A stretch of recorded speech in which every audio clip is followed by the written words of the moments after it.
Good afternoon and welcome to our program. Today's program, Kahrs Act, Actions for Maximizing Loan Forgiveness. Before we begin, I would like to thank the RSPA 2020 Platinum sponsors. Without their sponsorship, programs like this would not be possible. Our 2020 sponsors are Blue Star, Heartland, ScanSource, and Shift4 Payments.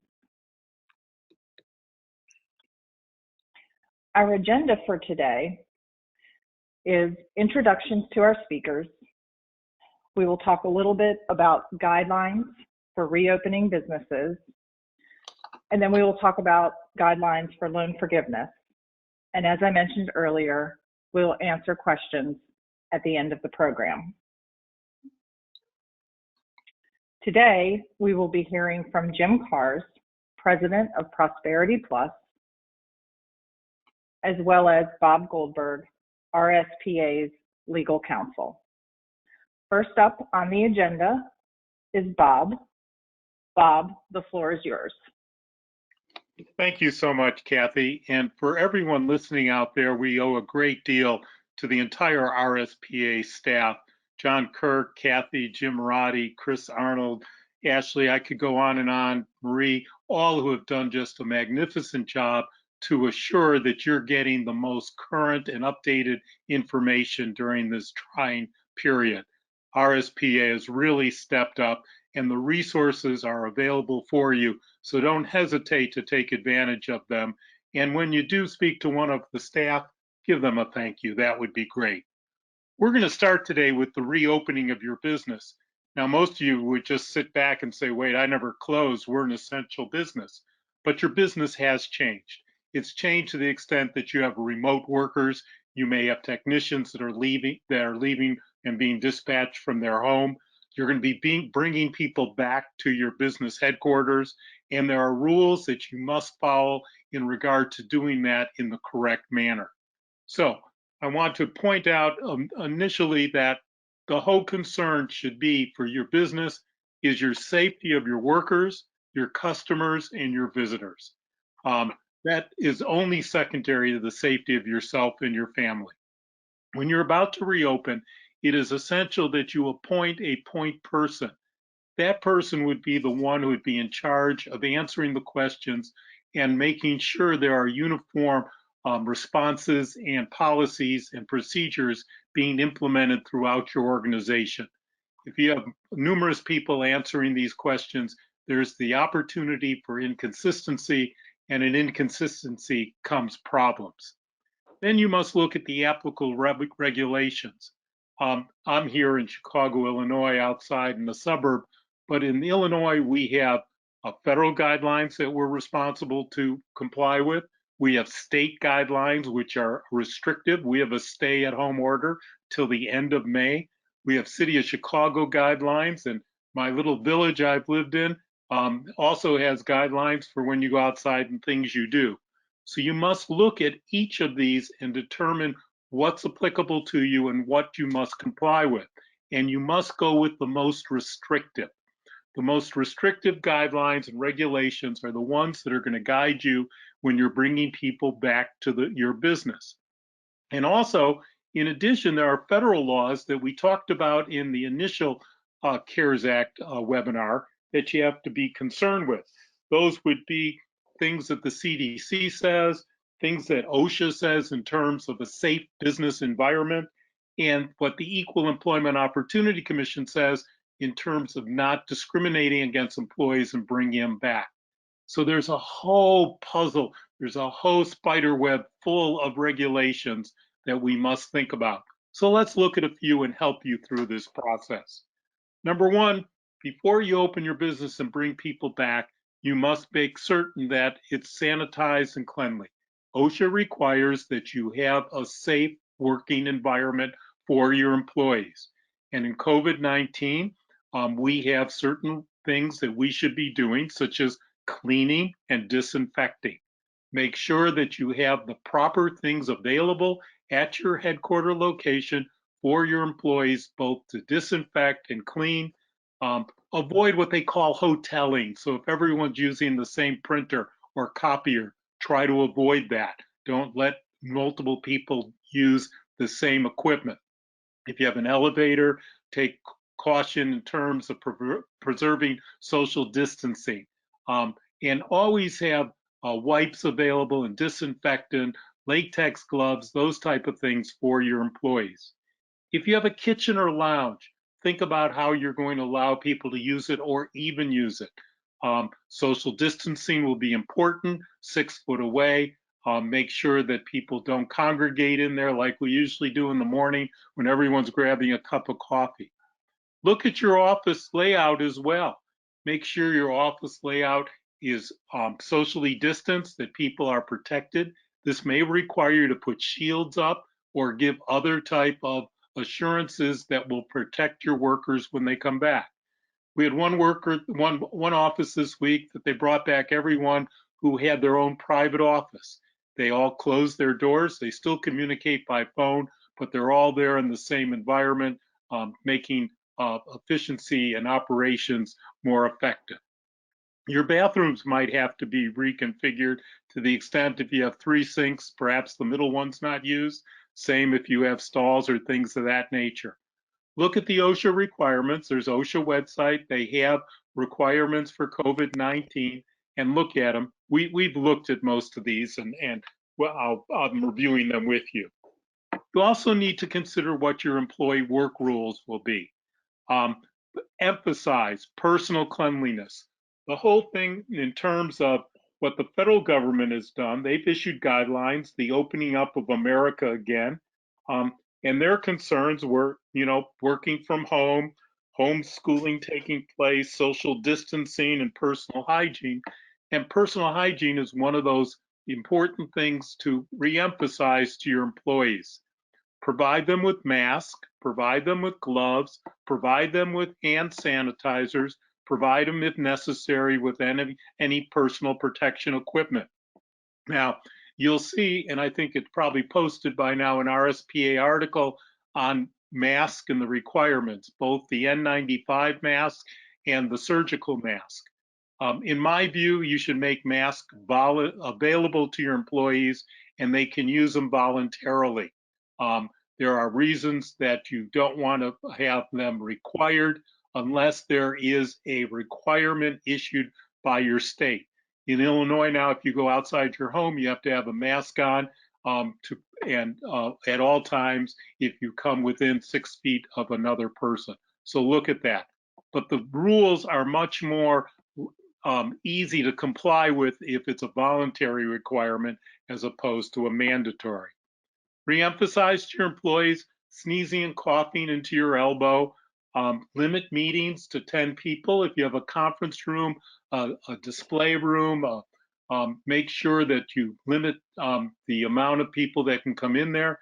You might even want to put markings on the floors where people should be. In your conference room, if there's 12 chairs, let's get it down to maybe 8 so there's enough distance, etc. But look at that. If you have employees who don't comply, who ignore it, who don't feel that COVID-19 is a threat to them and they need to be concerned, you may sanction those employees. You can suspend them and send them home for a period, and in certain circumstances, you can terminate. Let's look at the work rules on our next slide, and you will see that there are additional things, Kathy, there, thank you, that you can impose and make returning and reopening more palatable for your entire staff. You can phase in the opening, which means you can bring all the salespeople in at one time, bring all admin people in at one time, or if you don't want to do that, you can bring in certain of the salespeople, your sales manager, and maybe a couple of others. You can bring in limited amount of your admin, limited amount of technicians. If they can still work remotely and it's working out well, and you still have some restrictions in your state, you may want to allow that as well. Flex time is a great thing to consider when you're working with your employees on scheduling. Some can start at 8, 9, 10. Here in the Chicago area, we have a concern with commuting on public transportation. That may be a concern for you as well.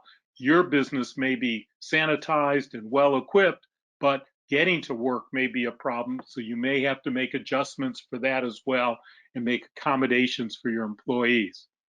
You're going to have some employees who don't want to come back. And one of the reasons they don't want to come back is they're receiving unemployment compensation that with the additional federal supplement of $600 is more than they're making from your business. Some businesses have increased compensation to include that $600 through the end of July, which is when that stipend will cease. So I'm not suggesting you do it, but it is something that can be considered if you have people that you want to bring back. People that you do not want, that refuse to come back, and we'll talk about that a little later, people refuse to come back without justification, without symptoms, exposure, caring for a child or caring for a parent, they can be terminated for not coming back, or they can be asked to be using sick leave, PTO, or vacation leave. In regard to travel, we can't require people not to travel personally. If one of your workers wants to go see their parent who's in another jurisdiction, there's nothing you can do to stop that. But when they do come back, you are going to want to ask certain questions about whether they came into contact with anyone with COVID-19, whether they're exposed. Some states, I just had a dealer I was working with who returned to Montana, and because they came from California, there was a 14-day stay-at-home requirement for them, and they will do that. And you have to look at those requirements as well. Some people leaving New York State have that, New Jersey. Business travel should be curtailed. Absolutely no business travel that's absolutely essential and necessary. The CDC has raised the travel advisory up to a phase 3, level 3 is, I believe, only mandating absolutely essential travel. We can accomplish a lot virtually. I think we've all learned that lesson. We should take advantage of that and move on. Customer calls. You are at the requirements of your customer.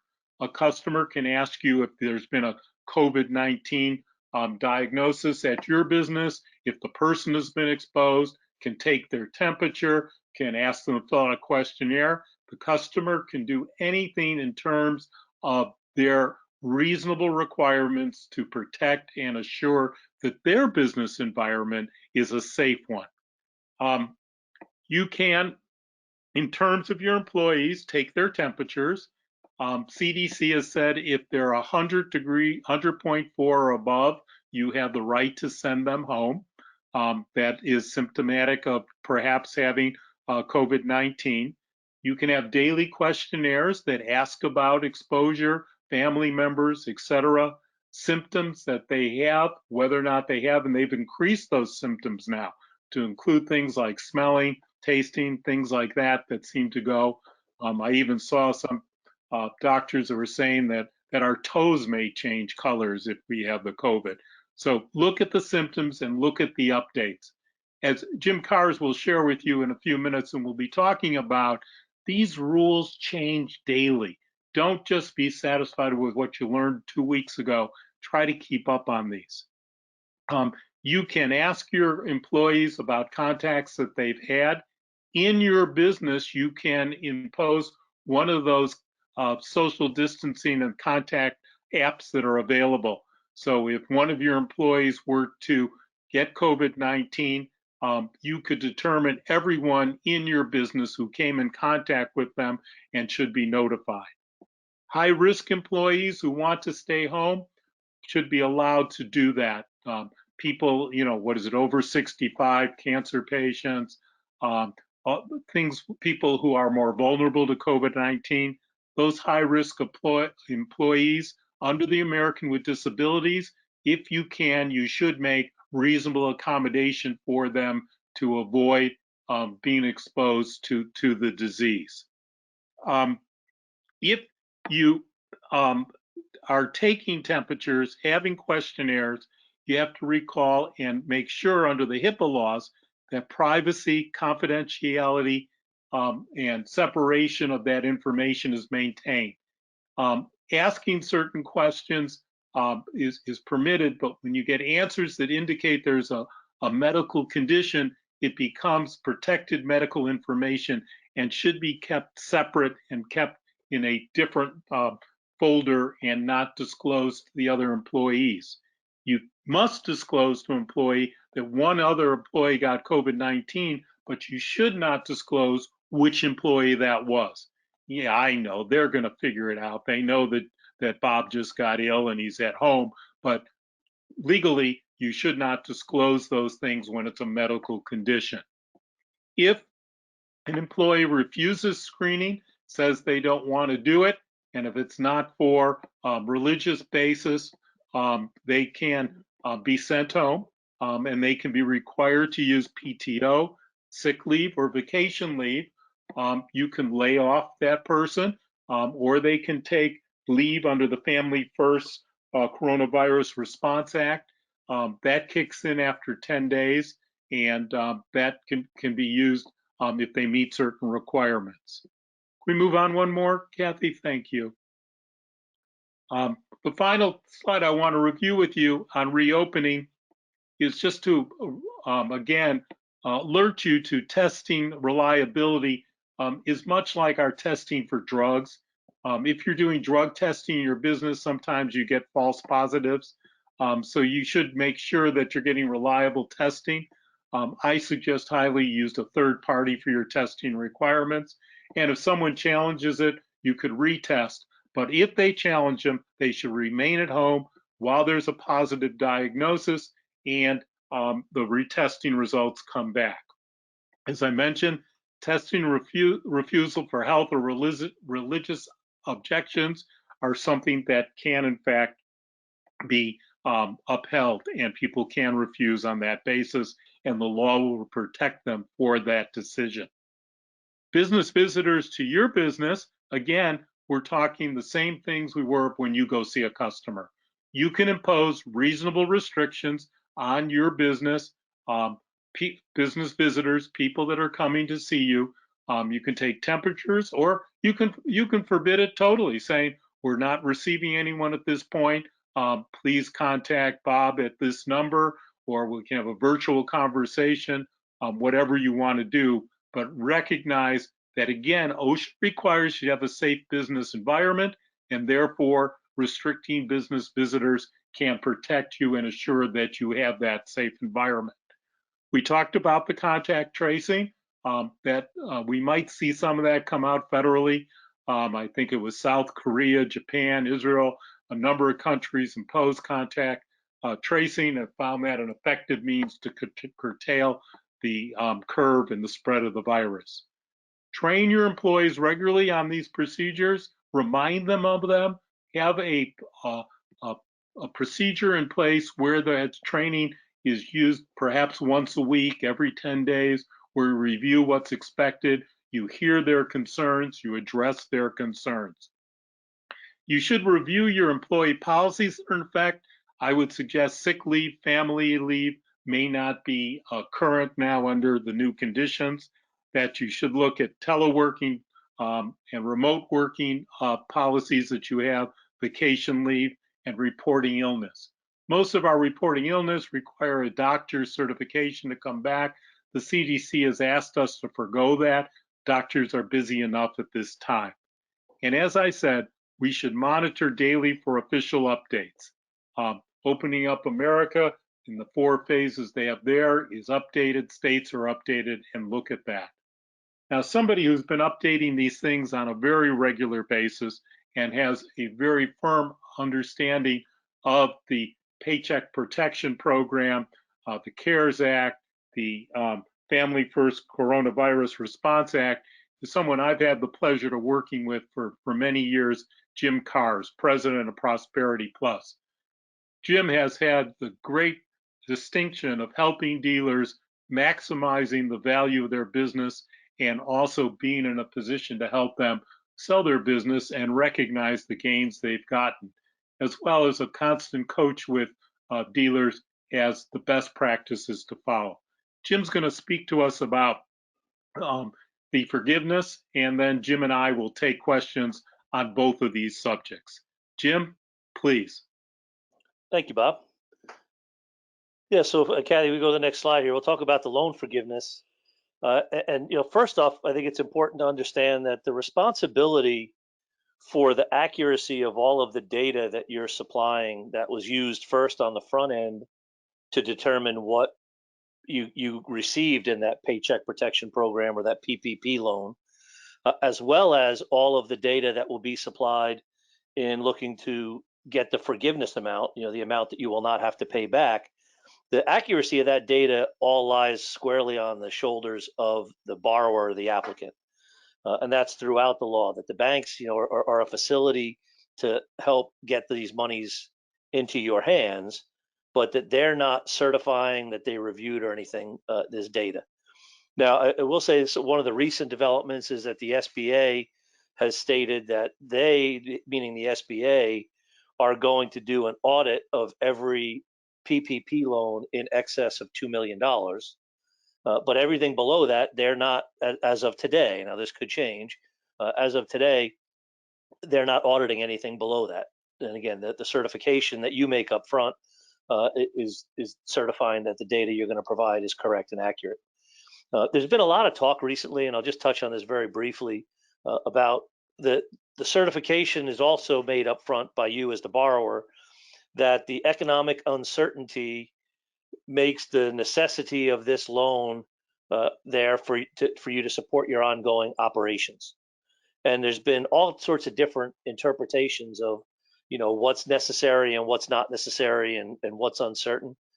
I think realistically for everybody on the line here today, it's not going to be very difficult to make a case for the uncertainty of the market, making it necessary for you to have this loan in order to keep your ongoing operations. But you're going to need to document everything, and I'll talk about that in a second. So when it comes to the forgiveness, the lender that you work through, that bank or that financial institution, is the one that's going to have to gather from you the data that backs up the forgiveness. And I'll go into the details of how that's calculated here in a minute. But understand, a good, strong relationship with your bank is very important. And I can tell you from what I've seen over the past few weeks, the folks that have a good working relationship with their bank absolutely, got their documents in and approved much more quickly. Many of them that had real good relationships were in the first round. They didn't have to wait for the second round. But that relationship, I think, is going to be also very important when you get into the forgiveness portion of this. Now, before I get into the details, I do want to kind of put a caveat out here, or maybe a disclaimer, that the rules on this are changing literally daily, and they're going to continue to change. And I've heard a lot of folks that been pretty critical about the program and how it was rolled out, and I can understand the frustration, but also can understand one of the numbers I heard, and if this is accurate, it's pretty mind blowing, and that is that the SBA has processed more loans in 14 days than they typically do in 14 years. So there's a huge volume. A lot of these rules are going to be figured out as we go. So on the bottom part of this page, I've got two links that are here, and they're part of when you download the handouts, you'll get these two links, and there'll be live hot links that you can click on to go to the sites. The first one is the Treasury Department's frequently asked questions, or their FAQ document on the Paycheck Protection Program. They are updating this document on a regular basis. The good news is they finally worked out a standard format to where when new items are added, they just add questions to the bottom, and they're now footnoting the document to tell you what questions were added on what days. Check back on this regularly, because I can tell you it's going to continue to change. The most recent change was actually posted on Sunday. So they are working, by the way, 7 days a week, around the clock.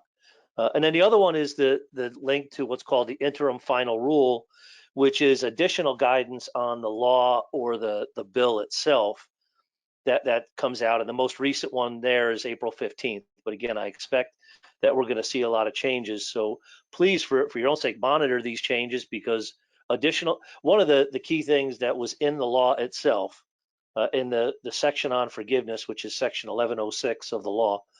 But that at the bottom of that section, the last sentence says that the SBA will provide additional guidelines in the future. So we know there's going to be more guidance coming forward. So Kathy, we could jump to the next slide here. Let me walk you through a little bit of the forgiveness itself. So the way the forgiveness of this PPP loan works is it's going to be based on the 8 weeks following the date of the first disbursement of the PPP funds. So the day that the money is deposited into your bank account, the 8-week clock starts ticking. And your forgiveness is going to be based on your expenses, and I'll go into the details in a second, that you incur within that 8-week period. Now, there was some data that was out there that said you'd be able to pick what 8-week period. That is not the case. If that was something that was talked about, it's not part of the rule or the FAQ or the interim final rule now. Now, the other thing that's important to understand is there's this other program. We're talking about PPP. The other program that a lot of folks have taken advantage of is what's called the EIDL loan, or the Economic Injury Disaster Loan. With that, now that was applied for, if you applied, if you haven't, you still can. You apply for that through the SBA. There's a link to what they call their streamlined application that's all done online. And at the end of that application, you get the option to choose if you want to take an advance, or what some people are calling a grant, on up to $10,000 for that EIDL loan. And that up to $10,000 is based on $1,000 per employee, up to $10,000 as a max. If you applied for that and you received an advance, the amount of your advance is going to be subtracted from the forgiveness of your loan. And again, that's all right in the bill and the law. And the reason for that is that the advance being able to be forgiven as a grant, if you took that and you took the grant under the PPP, the viewpoint from the SBA is, well, you're double dipping now, you're getting a double forgiveness. So in order to not have that situation occur, the advance you received comes off the amount that you can be forgiven on the PPP loan. Now, there's a couple other things that you really need to consider also when you're looking at the PPP. 75% of the forgiveness amount, and I realize there's a little bit of confusion for some folks here, because there's a calculation that's done for the forgiveness, which is completely and totally separate from the calculation that was done for the loan amount that you qualify for. Right? When you put in your paperwork to qualify for the loan, it was based on your payroll over an average of a year. You used either 2019 or the most recent 12 months. You took your payroll, divided that annual by 12 to get a monthly, times 2.5 is what gives you your loan amount. The forgiveness amount is now a completely separate calculation that's based again on those 8 weeks. 75% of that amount has to come from payroll-related expenses. Now, the bill defines the payroll-related expenses as payroll, gross payroll, by the way. So it's gross payroll plus your state and local payroll taxes, plus health insurance costs, plus a retirement or 401k costs. Right? So that is your payroll-related expenses. So you're going to calculate for 8 weeks what your payroll expenses were, and 75% of the total forgiveness amount has to come from those items. The other 25% of your forgiveness amount can be rent or utilities or mortgage interest, if just the interest portion, not the mortgage payment principal, but the interest portion on a mortgage if it was in existence prior to February 15th. Now, with the utilities, they define utilities very specifically, and as Bob and I had discussed earlier, there's one kind of ambiguous piece we can't exactly figure out. But utilities are going to be the basics of electricity, gas, water, telephone, but they also throw in this word transportation, and we have yet to been able to dig up exactly what that means. So there's probably going to be some advice forthcoming on that. But again, when you're looking at your forgiveness amount, 75% of it has to be for payroll. Now, it can be higher than that. It could be 80 or 90%. That's fine. If you drop below 75%, you may then wind up having that forgiveness amount reduced. And that's this next bullet here, that the forgiveness can be reduced either based on your head count or your payroll being lower than what it was in the previous time period. And when I say previous time period, you do have an option here of you can compare it to either the 8 weeks prior to this whole thing, this whole COVID-19 situation starting, or the same 8 weeks of the previous year. You kind of get to choose which one you want to use there. So, and then the last piece is that the law states that the reductions in the forgiveness may be waived if the head count and or the pay levels are restored by June 30th. Now, the one problem that I have with this is that there hasn't been much direction at all, really none, on exactly how this is going to be done. But the bill, the law itself does say that if you remedy the reduction in headcount or remedy the reduction in pay levels by June 30th, that it will not work against you in reducing your forgiveness amount. So again, I think we're going to have to watch this and see what comes out in the future on it. But what I would say is really most important right now is that you need to model out for yourself what this is going to look like in this 8-week period. I would model out, depending on your pay periods. If you pay weekly, I would do it weekly. If you pay, bi-weekly or twice a month, however your pay schedule is, model out exactly what you expect the payroll to be for each pay period within that 8 weeks. Model out what you expect your rent to be, what your utilities, all these other items, and see what that comes out to in comparison to what your loan amount is, so that you can start to understand and target what is your forgiveness going to look like. Because one thing that I'm seeing, and I've done a lot of modeling with our clients, is in most cases, I won't say all, but in most cases, we're finding that the full loan amount is not necessarily going to be forgiven based on the numbers in that 8-week period as they're projected to be. So I think you need to know that in advance, especially because any amount that you get in the loan above the forgiveness amount is going to convert to a loan that you have to now repay. And the terms of that, by the way, are it's a 2-year loan. However, you're going to make 18 months of payments because there's a 6-month period where there's no payments being made. So in effect, whatever you don't get in forgiveness is going to convert to an 18-month payback with 1% interest. So you want to model that out. And I would say it's important that you document everything. Make sure you've got your documentation and your books clean. So when I've had people say, well, do I have to, pay myself the rent, or can I just, if you own the building? I would say absolutely yes, pay yourself rent, cut the check, deposit the check, make sure you've got a cancel check to be able to show. Make sure you've got all your payroll records that you can show the checks that were issued, that you can show the canceled checks. Have good, clean documentation on everything. I've heard suggestions that you should open up a separate bank account.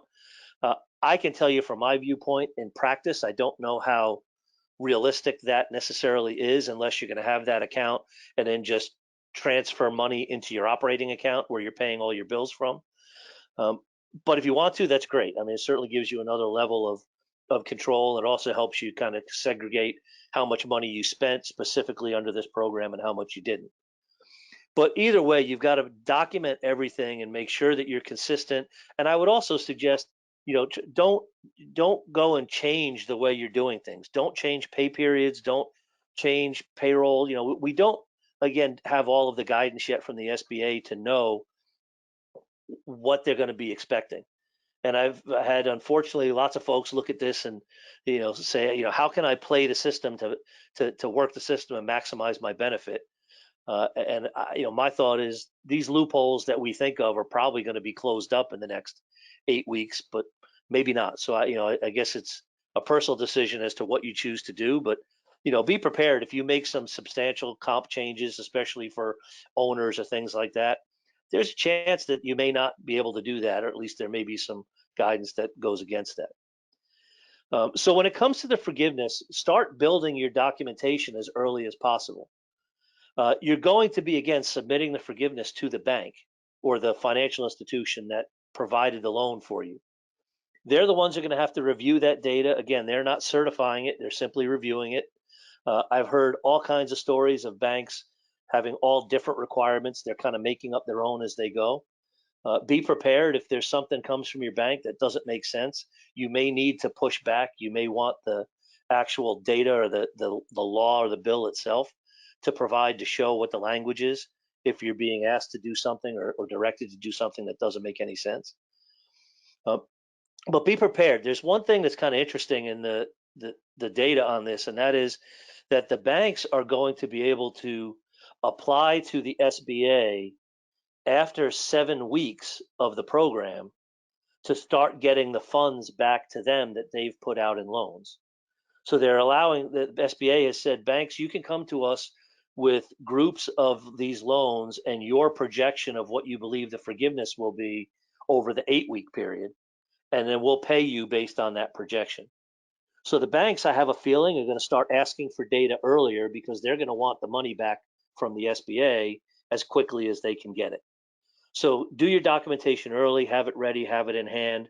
And when you do provide it to the bank is going to have 60 days to then get back to you with a decision on the forgiveness. And before we move on to the Q&A, the last thing I will say is, I think in my viewpoint, and this is purely my opinion, I think the interests of us as dealers and the banks are aligned in the same direction. I don't believe that the banks are going to want to have a whole bunch of 1%, 18-month amortization schedule notes on their books. That's not where they make their money. The banks are going to want to get the SBA to pay them back as much as they can right away so they can take those monies and loan them out at a much higher rate than 1%. So I think the banks are going to want to work with the borrowers or the applicants to maximize the forgiveness, but we're going to have to provide the paper trail that gives them that comfort level that they can say, yes, we reviewed this data and that we're comfortable submitting for this amount of forgiveness. So I think and I hope that we're not going to be at opposite ends of this where the banks are going to want to minimize it. I think the banks will want to maximize it, but they're going to obviously have to dot their I's and cross their T's. So there's an awful lot here, just in closing before we go to the Q&A, again, I would suggest, this is going to be a frequently changing landscape of what we're, data-wise having to disseminate here and learn and understand and work with. So stay on top of it. Don't wait till the end of the 8 weeks to start calculating this because you may lose an opportunity to do some things that you could have or should have done earlier.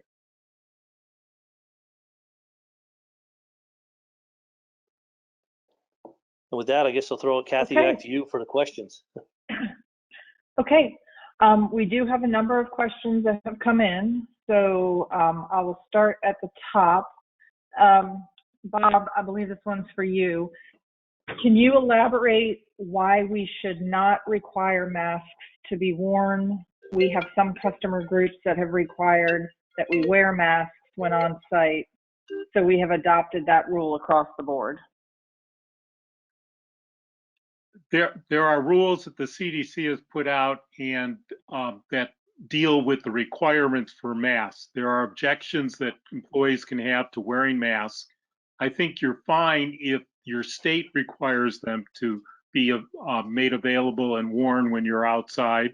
And certainly if a customer requires them, they should be worn as well. The only real things that can actually have an employee validly be excused from wearing a mask would be a religious objection or a health objection if there's something they have asthma or maybe limited breathing ability or there's some sort of impediment along those lines. But I certainly wouldn't require the N95s because those require even medical exams and other things. The surgical mask probably can require them, but be conscious of anyone who objects, and if they object, find out if it's on a valid basis, and then allow them, if it's valid, to not have to wear the mask. Okay. Another one for you, Bob. If an employee is collecting unemployment and he or she refuses to return to work, can they still collect that unemployment?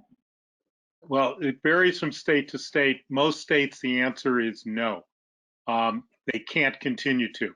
What you should do is make a firm written communication to them.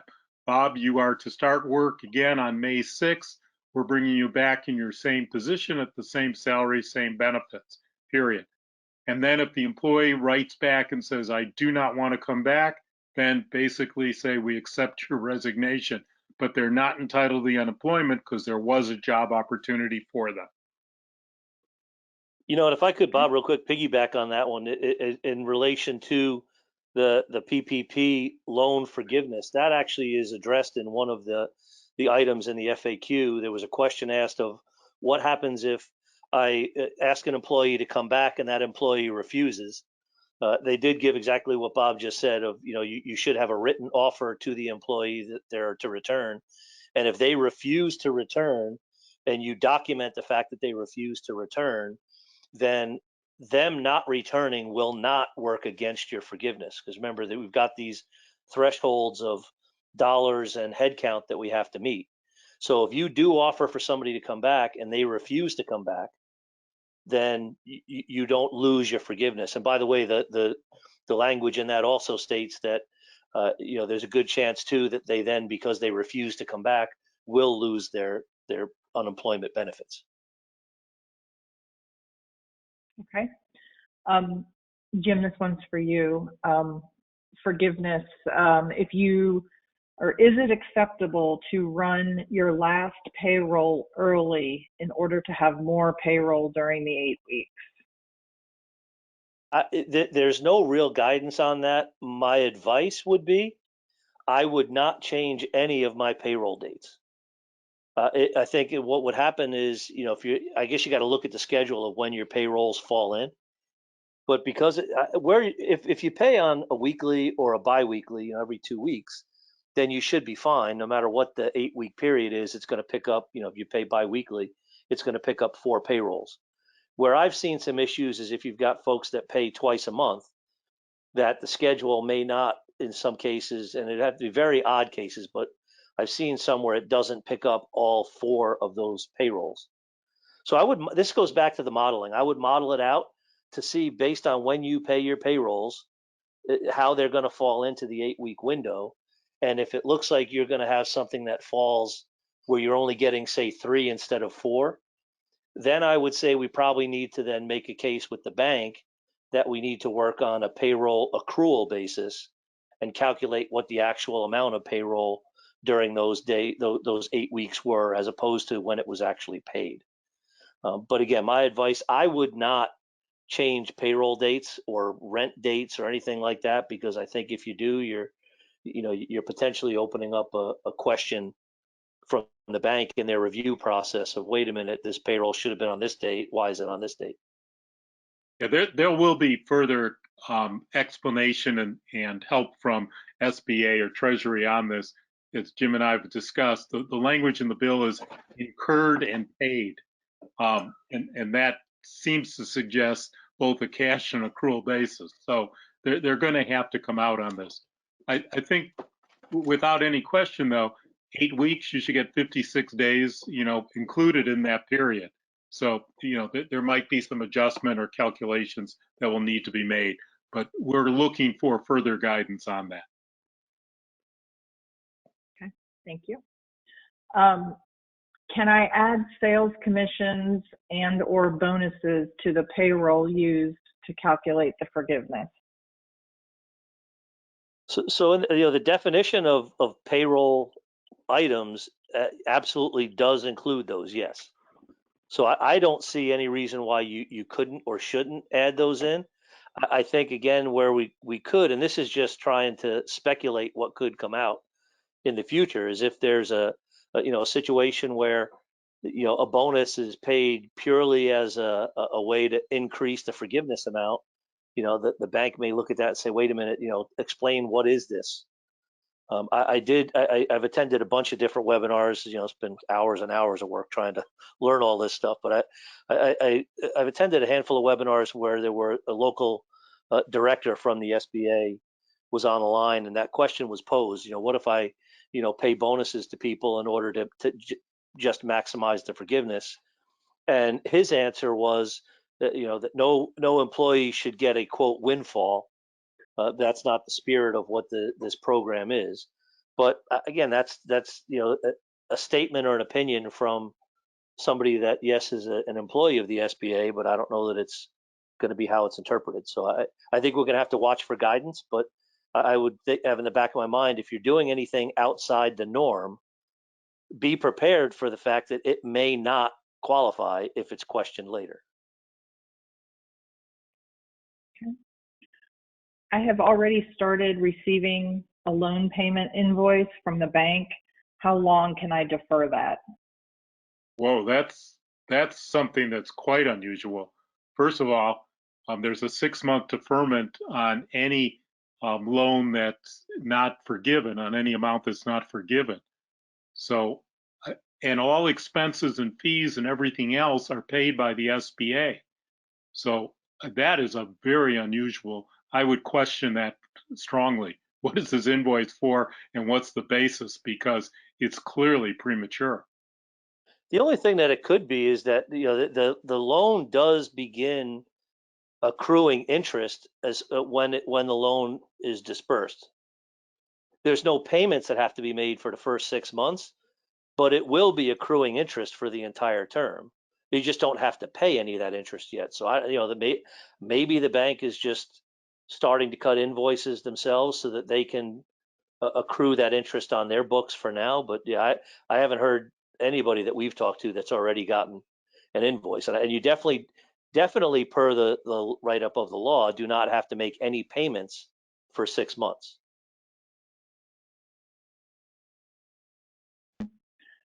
All right. Our rent payment is comprised of base rent plus triple nets, which include CAMs and utilities. So would our entire rent payment with triple Ns be part of the 25% non-payroll expense that's forgivable?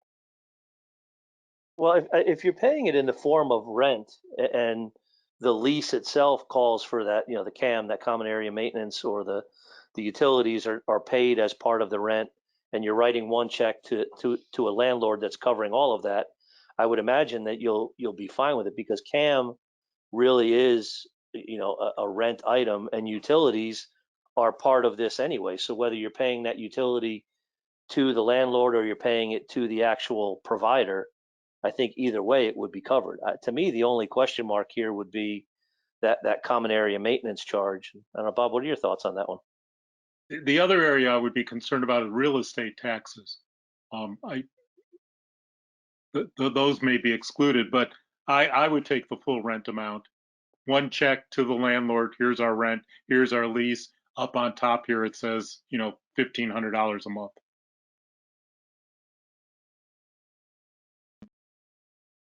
Does overdue rent count towards the qualifying rent expense? For example, can you make 3 months of rent during the 8-week time frame and receive full credit? I would personally go into this assuming that the answer is no, that you're going to be able to count rent only for the 8-week period. Does that mean that it's something like that, wouldn't be considered? I don't know, but I would think I wouldn't want to bank on that. I would make the assumption that you're only going to be able to count rent for the 8-week period, because that's when it's incurred. And that because I've had people ask this question the other direction of, what about if I prepay some rent? So it's not that maybe there's back rent, but I want to pay a couple of months or a month or two extra, and let me put it all into this 8-week period. I can't say with certainty, but I would assume that there's a good chance that gets picked up if there's any questions of, show me what your rent has been over the previous months. Why is it now, a third higher than what it was before? Thank you. For the healthcare and IRA costs related to payroll expenses, are these just the portions that the business pays or the total amount? For example, We pay $20,000 per month for health. The employees pay $10,000 through payroll deduction. How much can we claim for forgiveness? Yeah, again, it's somewhat ambiguous in the way the law is written. I would say, my opinion, I would say I would probably submit the full monthly premium, but be prepared that if they come back with a question, that it may get reduced to only the company's portion. But You would suggest that for both healthcare and for retirement, any kind of retirement plan in place? Yeah. Well, retirement works a little bit differently because retirement, there's usually two components to it. There's the retirement portion is going to be what you pay as a company, because the payroll is based on gross payroll.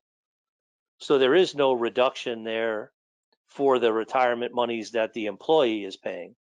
So on the retirement side, it's just going to be, if you were paying, a match, the match that you pay into it would be the amount that gets added. The employee portion is already picked up because you're using a gross payroll number. Bob, were you going to add something there? I'm sorry, I didn't mean to interrupt. no, actually, Jim picked right up on it. It's the gross number, so he hit on it squarely. Okay. What happens if our payroll beginning date does not coincide with the disbursement of the funds? Say the funding is dispersed on a Monday, but the funds are, wait a minute, I'm sorry, I have to reread this one. What happens if our payroll beginning date does not coincide with the disbursement of the funds? The example is that the funding is dispersed on Monday, but the funds are dispersed on Saturday. Again, this goes back to where I think what really everybody needs to do is put a little bit of time into modeling this out. And if you need help, let me know. We can help you with it. But I think you need to model it out and say, okay, our loan was funded on this date. It was funded on, the 4th. It was yesterday. Then look at your calendar, project exactly 8 weeks out from there, and then plug in your payroll dates and see if you're getting the full, 8 weeks worth of payrolls hitting there, or if there's an oddity in the way your payroll falls in. It shouldn't, in most cases, matter what day your loan was funded against what day your payroll is, because the 8 weeks rolls out from the date of funding. So it should, again, if you pay biweekly, which I know a lot of folks do, meaning you pay every 2 weeks, you got 26 payrolls within the year, then you're going to pick up 4 payrolls.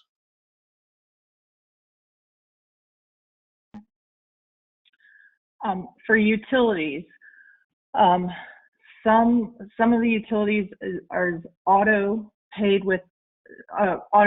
paid with a credit card for the business.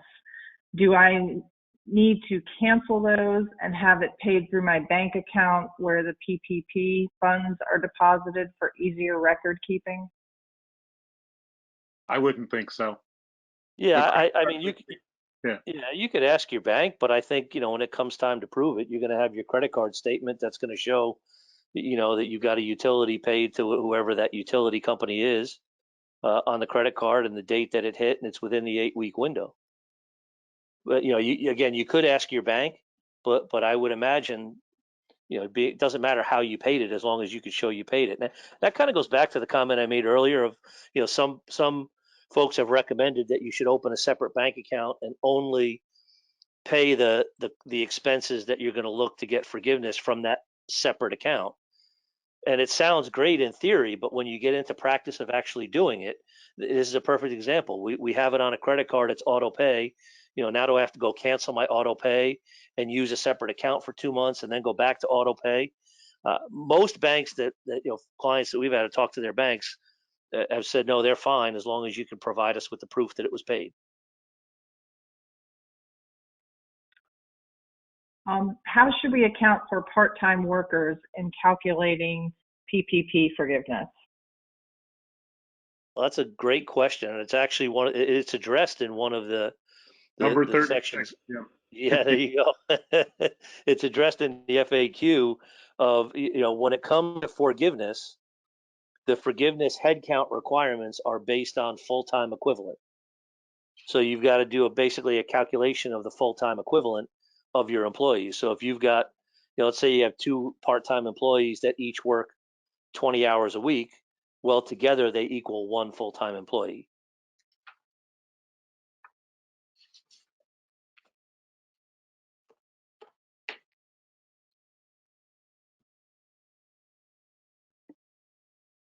That's pretty good though, Bob. You even had the number memorized. Well, that's because it wasn't the first time someone asked me that today. I kind of memorized the last number. We're up to 40. What was it? 46. We're up to, right? Yeah. Only compensation over 100,000 annualized is not counted for forgiveness. Is that correct? Yes. Yes, correct. It's the same calculation that was used to calculate the loan amount. That when you apply for the loan, you're only eligible for up to 100,000 in compensation. Now, there is one nuance to that to understand, and again, it was clearly outlined in the bill that the 100,000 is the compensation component only. So let's say you have an employee that makes 150,000. Well, when it comes to the actual compensation, you can only count an annualized portion of 100,000 in the 8 weeks. However, if there's health insurance and there's IRA or 401k monies on top of that, those dollars can bring it north of 100. It's only the actual comp that's limited at 100. Okay. So right now we are at 4:28. We still have quite a few people on the line and we have quite a few questions in the queue. So we will continue for a couple minutes past the bottom of the hour answering questions. Please note both Jim and Bob's emails are on the slide that's on the screen. If your question is not answered or if you have a question later on, please feel free to contact them directly. But we'll just continue to go through the queue for a few minutes longer here. Jim, that Can one. You pay back? Kathy, one thing. Go ahead, Bob. The full-time equivalents and the head count in the payroll. There are some of you that probably have college students that are home now since college was closed, and they may be looking for things to do in a job. They may be eligible to be added to your payroll and head count. These are numerical, not names that are going to be compared. So that's one thing you might want to look at in maximization. Yeah, that's a great point. And I know that was answered directly by one of the directors at the SBA and one of the webinars that I was on. He said, does it have to be the same employees? And the answer was absolutely not. Again, the idea behind this was the purpose was to get people off of unemployment and onto the payroll. So he said, if some employee quits, you can absolutely hire another one, and you can hire new employees, so that it does not have to be, name for name the exact same people. So yeah, that's a great strategy, Bob. To you need to get some work done. You need to get some more employees. You can get some college people part time. That's a good way to get some work done in your office and also maximize that forgiveness amount. Can you pay the PPP back right after the loan forgiveness is figured out, or do you have to wait and do the monthly payment? There's no prepayment penalty. Yeah. Yep. You can pay it back immediately.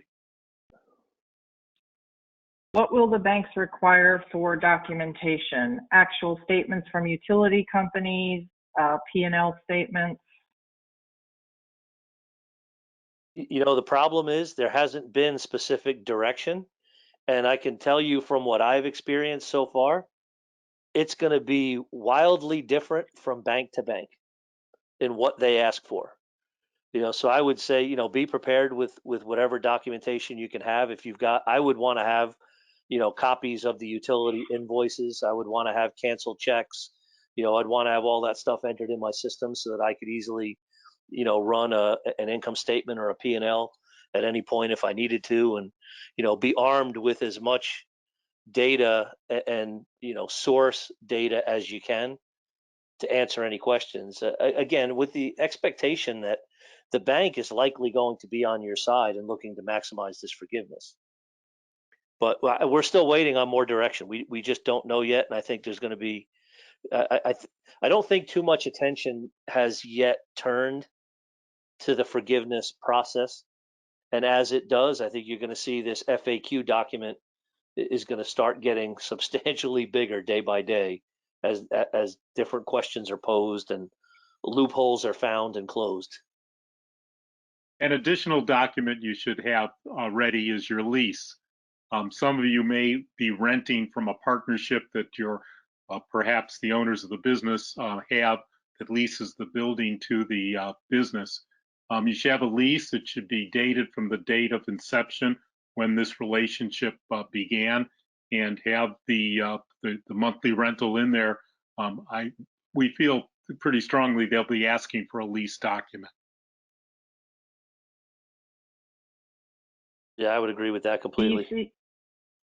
Do you see any issues giving raises, hazard pay, or bonuses during the forgiveness period?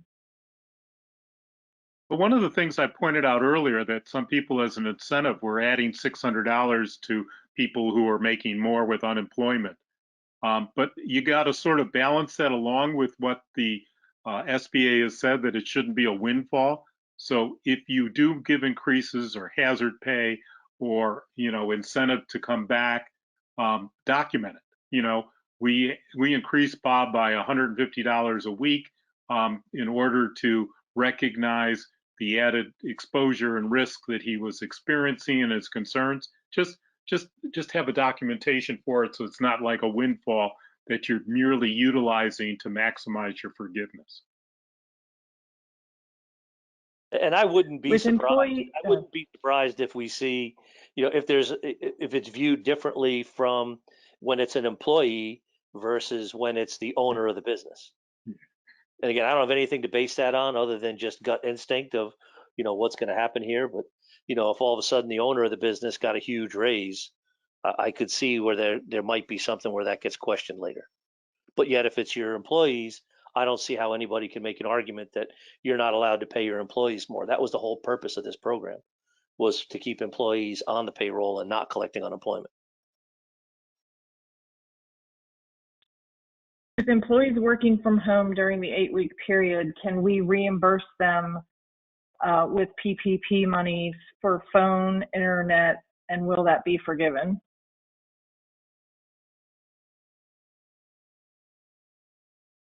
Yeah, that's a tough one. It's a very good question, by the way. I would answer yes. There are utilities that are necessary for remote working, and you're reimbursing them for using those utilities in order to perform the functions of their job. I wouldn't hesitate to put it in. Yeah, and by the way, I'm in agreement. I think you put in as much as you could possibly put in. Just make sure that if there's anything that you think might be questionable, you're at least not counting on it. That if it gets kicked back, it gets kicked back. But in that case, going back to the documentation, if you're going to reimburse somebody for their internet, bill or their phone bill or whatever else, I would maybe ask them to give you a copy of the bill that you reimburse against, so that if you're asked, you can say, look, here's a copy of the bill. What are the date ranges for calculating headcount and payroll to compare to the 8-week loan period? And are those dates final or subject to change? There's a couple of different ways you can look at it. The direction right now is that you can look at it from the same 8-week period last year, or an 8-week period prior to, when this whole COVID-19 thing started. So February 15th. Yeah. So I think there's going to be you're going to have the ability to maybe look at a couple of different options, and I wouldn't be surprised if that also gets some tweaking here going forward. On payroll forgiveness, our payroll is the same head count, except that we are at 85% of previous payroll per employee due to the amount of PPP we received. Does that affect our forgiveness amount? At 85%, you're fine. The forgiveness starts to get reduced if you go to below 75%. So if you're at 85%, then that will not reduce your forgiveness in any way. And But if you won't get, but by the way, you won't get forgiveness for what your payroll used to be. You'll get forgiveness for what your payroll actually is during the 8-week period. So if your payroll is down 15% from its normal level and your loan was based on the normal level, then your forgiveness amount, at least on the payroll piece of it, is going to be less. Now, it's not going to be reduced beyond what you actually paid, but in that case, you're going to wind up with some additional monies that you were funded in the loan above the amount that you're going to get forgiven, just because your payroll did drop. It goes Can we back to have the whole the importance, by the way, of modeling. That's why these questions are great questions, but the more I've done this, the more I've learned that every situation is different, and you've got to model it out for yourself and really project those 8 weeks out and see what it's going to look like.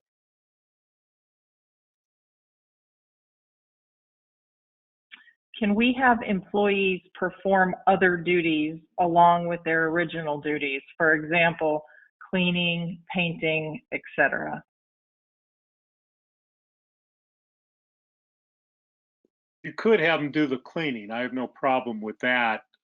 If it's disinfecting and in furtherance of the OSHA requirements for a safe and business environment.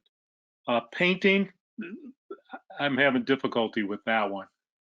As an employer, you have the right to, look at people's job descriptions and revise those, but they should be somewhat consistent with what was required previously. Can we make employees take PTO if they don't have enough hours so we can make sure we are getting as much forgiveness as possible? I think that's your question, Bob, right? And I was processing that. I gathered that they've cut back on the employees' hours. So instead of 40 hours, they're working maybe 30 hours a week.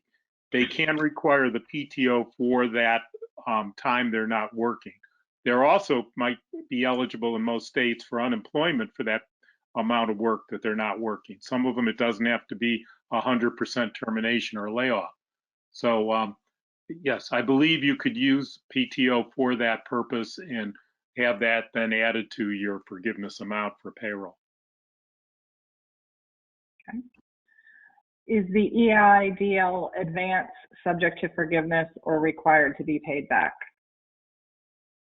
The answer is depends, and it has to do with whether or not you got a PPP loan as well. If you got an advance under the EIDL, which is the Economic Injury Disaster Loan, and you also got a Paycheck Protection Program loan, then the advance amount reduces the forgiveness on the paycheck protection. If you got an EIDL and you did not apply for or did not receive a Paycheck Protection Program loan, then the advance amount is forgivable. It's a grant and you don't have to pay it back.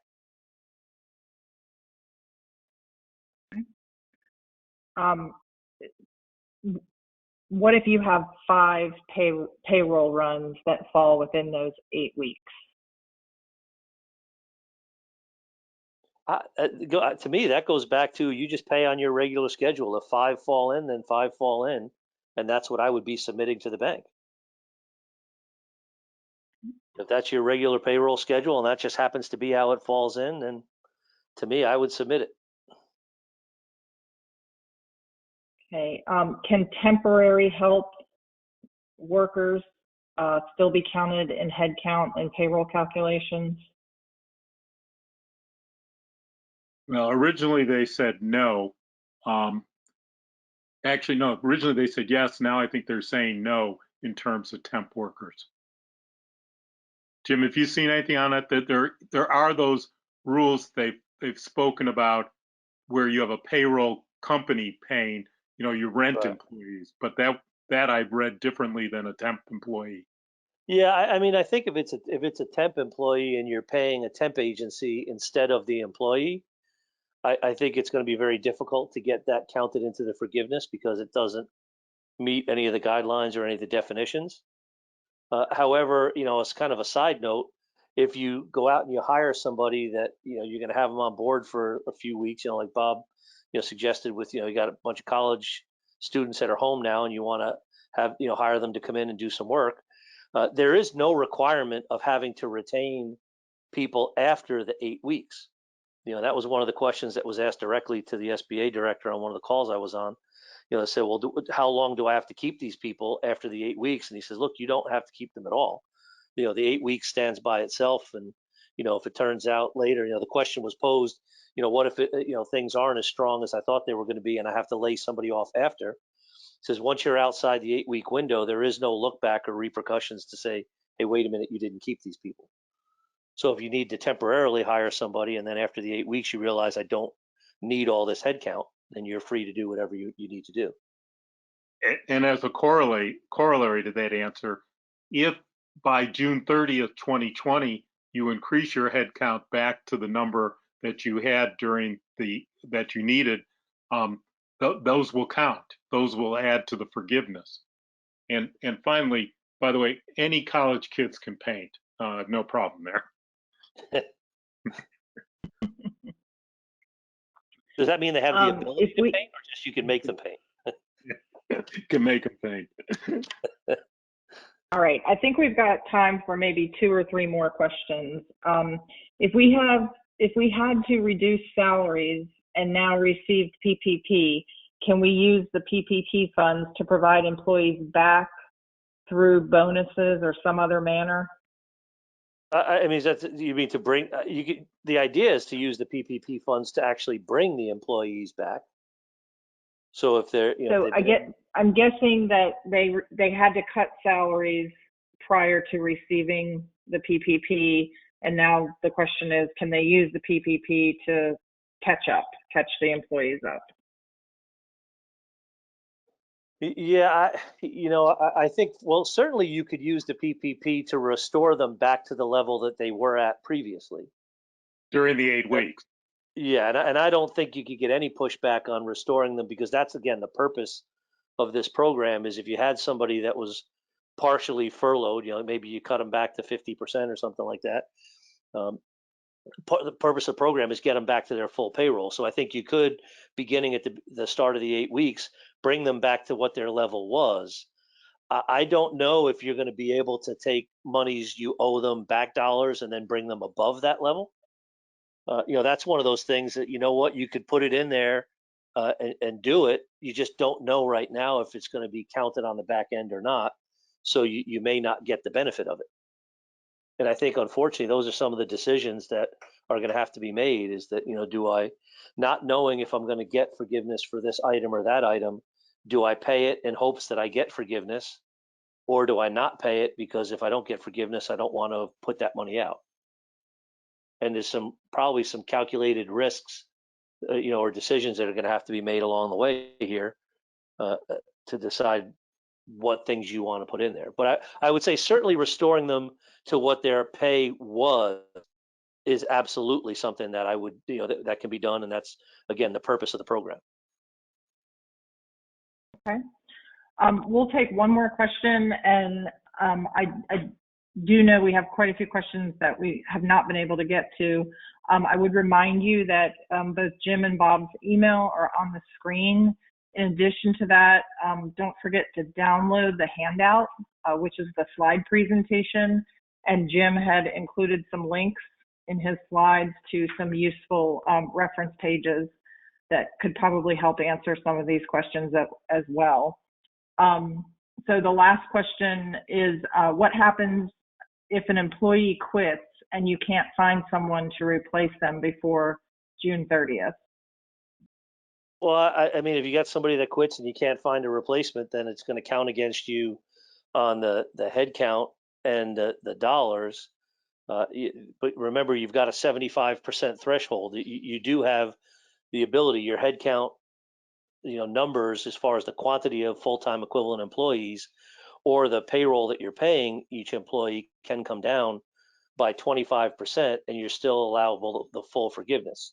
It's when you dip below 75% that you potentially start losing some of that forgiveness. So again, I would calculate it, I would model it out. If you think there's somebody that, may that either has resigned that you don't think will come back, look at it and see, are you still above the 75% number? If you are, you're fine.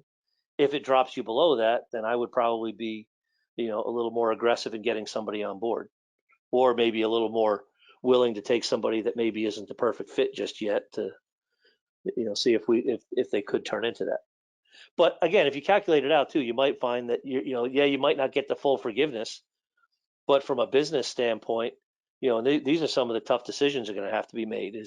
We don't know exactly what the business climate is going to look like when we get to the other side of, this COVID-19, whatever that other side is, when it is, and what it looks like.